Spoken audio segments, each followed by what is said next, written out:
Hello, good morning అండి, శుభోదయం. ఇది శివసపల్లి గ్రామము.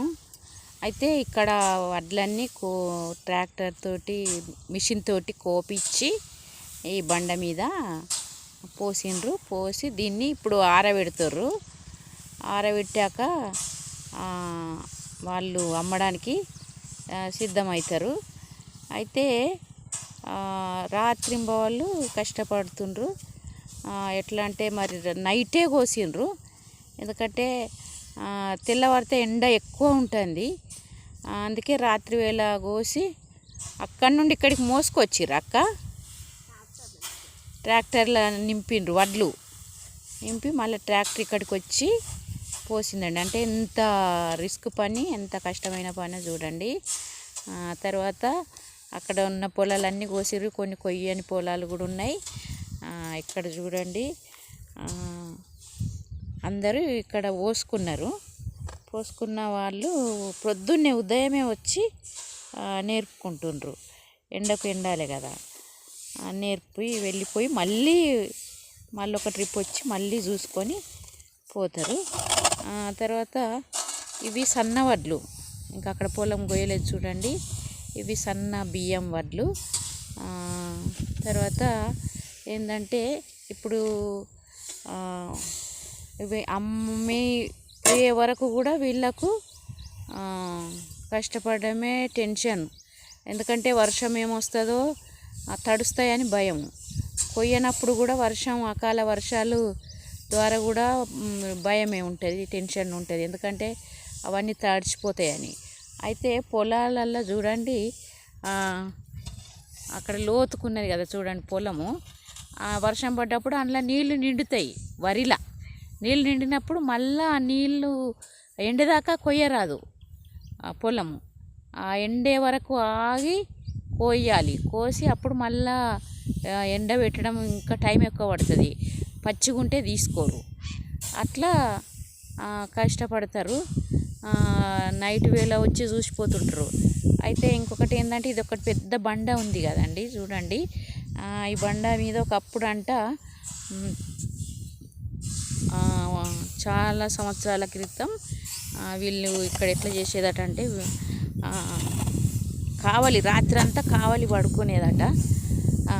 ఈ బండ దగ్గర మిరపకాయలు అవి తెచ్చుకొని, రోలు బండ అటండి ఇది, రోలు బండ. ఇక్కడ రోలు కొట్టి ఉన్నది ఆల్రెడీ చూడండి. ఇక్కడ మిరపకాయలు ఇంత ఉప్పు వేసుకొని దంచుకొని అన్నం తిని ఇక్కడనే వంట చేసుకొని రాత్రి తిని పడుకొని మళ్ళీ ప్రొద్దున తిని సాయంత్రం దాకా ఉండి మళ్ళీ ఇంటికి వెళ్ళి అట్లా మళ్ళీ ఒక్కొక్కరు వచ్చి ఈ వడ్లను చూసుకునేదంట చూడండి. తర్వాత ఇటు సైడ్ కూడా ఇంకా పోసిండ్రు వడ్లు, రాసులుగా పోసిండ్రు. ఇవన్నీ అమ్ముడు పోయే వరకు కూడా కష్టపడతారు. అయితే ఇంకోటి ఏంటంటే, వీళ్ళు రాత్రి అనక పగలనక చాలా కష్టపడి పనిచేస్తారు. కాబట్టి మనం రైతులు ఎంత కష్టపడుతారో మనం చూస్తుంటాం. కళ్ళతోటి చూస్తేనే అర్థమవుతుంది అన్నది కాదండి, పని ద్వారా చూస్తుంటే కూడా మనం అర్థం చేసుకోవాలి. ఈ అకాల వర్షాలు రాకుండా మనం ఏం చేయాలంటే, దేవునికి మొక్కాలి. పంట నష్టాలు రాకుండా, అకాల వర్షాలు రాకుండా మొక్కాలి. పంటలన్నీ అమ్ముడు పోయి వాళ్ళు ఇంట్లో నుండి బయటకు వెళ్ళినప్పుడు, బయట నుండి ఇంట్లోకి పోయినప్పుడు వాళ్ళు పొలాలు, వాళ్ళు అందరూ వ్యవసాయదారులు ఆశీర్వదింపాలని ప్రేయర్ చేయాలి, దేవునికి మొక్కాలి. ఎందుకంటే మనము ఈ అన్నము తింటాం, ఎంత కష్టపడితే వస్తుందో తెలియదు. ఇంకోటి ఏంటంటే, కొంతమంది అన్నం తినగానే పడుకుంటారు. మీరు ఎవ్వరు పడుకోరు, కానీ నేను ఒక్కొక్కసారి పడుకుంటా అన్నం తినగానే. కానీ అది ఎంత కష్టపడి వస్తుందో మనకు తెలియడం చాలా కష్టంగా ఉంటుంది. బియ్యము ఎట్లొస్తున్నాయి అన్నది. ఆ బియ్యంనే వీళ్ళు అన్నీ లారీలల్లో ఎక్కించి అమ్మేసిన తర్వాత మళ్ళీ అక్కడ పట్టించి బియ్యం తయారు కాగానే బస్తాలలో నింపి మళ్ళీ పంపిస్తుంటారు. అంతగా కష్టపడతారు. మనకు తెలియదు కదా, చాలామందికి తెలియదు ఈ కష్టం అనేది. అందుకే తినగానే నేను ఒక్కొక్కసారి ఎప్పుడన్నా ఒకసారి పడుకుంటా. కానీ వాళ్ళు ఎంత కష్టపడతారు అన్నది మనం అర్థం చేసుకొని వీళ్ళ కోసము ఏ నష్టం రాకుండా మనము దేవునికి మొక్కాలి. ఇక్కడికి నేను సిరిసపల్లి గ్రామంకి వచ్చిన. జిల్లా అన్నయ్య అక్కయ్య హుజరాబాద్ జిల్లా, కరీంనగర్ జిల్లానా? మండల్. హుజరాబాద్ జిల్లా చేయలేదు. హుజరాబాద్ మండలము, కరీంనగర్ జిల్లా. నేను ఎక్కడికి వచ్చినంటే సిరిసపల్లిలో సుఖేందర్ అన్న గారు, పుష్పక్క గారు ఇంటిలోనికి నేను వచ్చినండి.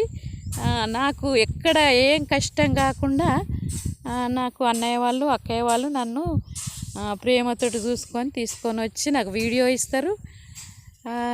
థ్యాంక్ యూ అన్నయ్య గారు, అక్కయ్య గారు, పుష్పక్క, మీ ఫ్యామిలీ మొత్తం దేవుడు ఆశీర్వదించాలి.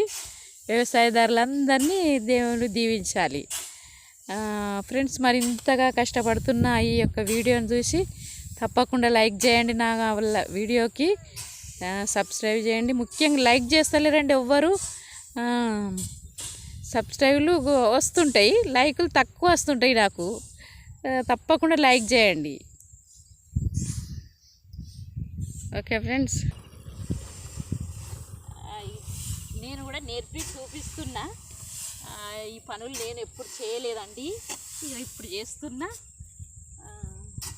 ఇది చేయడము చూడడము నాకు కూడా చాలా సంతోషంగా ఉంటుంది.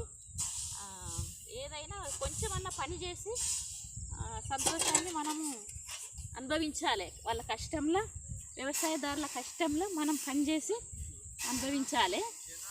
ఒకటి ఏంటంటే ఇక వడ్లు సన్నగా ఉన్నాయండి. ఇవి సన్న బియ్యం అట, సన్నగా ఉన్నాయి. వడ్లు కూడా సన్నగా ఉన్నాయి. చూడండి, ఇది చూడండి. ఇట్లా మీరు ఎప్పుడన్నా మీ విలేజ్లకు సిటీ నుండి వస్తే, మీ బంధువుల ఇళ్ళకి వచ్చినప్పుడే కానీ, చిన్నమ్మ పెద్దమ్మ వాళ్ళ దగ్గరికి వస్తారు కదా, అప్పుడు మీరు ఇటువంటి దగ్గరికి రండి.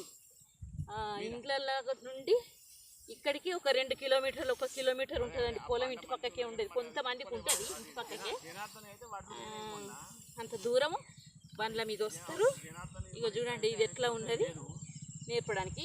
ఇట్లా ఫస్ట్ నేర్పి దూరం చేసినాక కాళ్ళతోటి దున్నుతారండి. ఇట్లా ఇట్లా దున్నుతారు. ఫస్ట్ మాత్రం ఇప్పుడు ఇట్లా నేర్పాలి. Okay friends, bye bye.